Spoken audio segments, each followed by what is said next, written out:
చూడ్డానికి ఎంత టెంప్టింగ్ గా బాగుందండి. నోరు వాటరింగ్ అండి, మౌత్ వాటరింగ్. సో ఇంకేముంది, నా డబ్బు నేను కొట్టుకుంటే ఏం బాగుంటుందండి, మీరు కూడా చేసుకొని కామెంట్ లో చెప్పేయండి ఎలా ఉందో.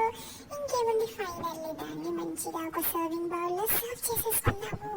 దాన్ని కాస్త కొత్తిమీరతో గార్నిష్ చేసుకుంటే ఉంటుంది చూడండి.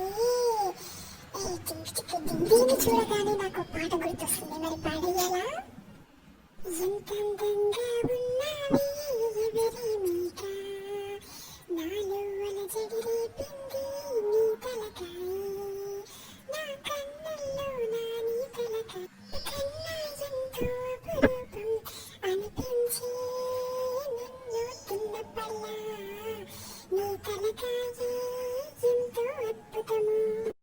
ఓలమ్మ ఎంత బాగా పాడాను నేను, అలానే వంట కూడా అంత బాగా చేశానండి. సో జనంతా సబ్స్క్రైబ్ చేసుకుని మన ఛానల్ని.